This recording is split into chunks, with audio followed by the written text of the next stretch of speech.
আসসালামু আলাইকুম বন্ধুরা, সবাই কেমন আছেন? আশা করি যে যেখানে আছেন অবশ্যই ভালো আছেন এবং সুস্থ আছেন।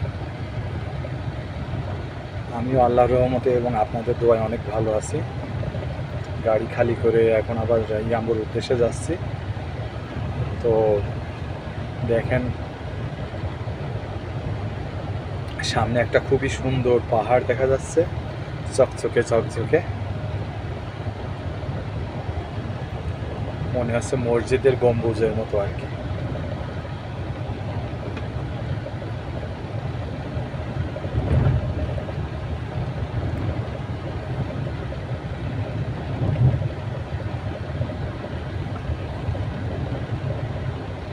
খামিজ থেকে বিশার দিকে যাচ্ছি, ইনশাল্লাহ কিছুক্ষণের ভিতরেই বিশা পৌঁছাবো।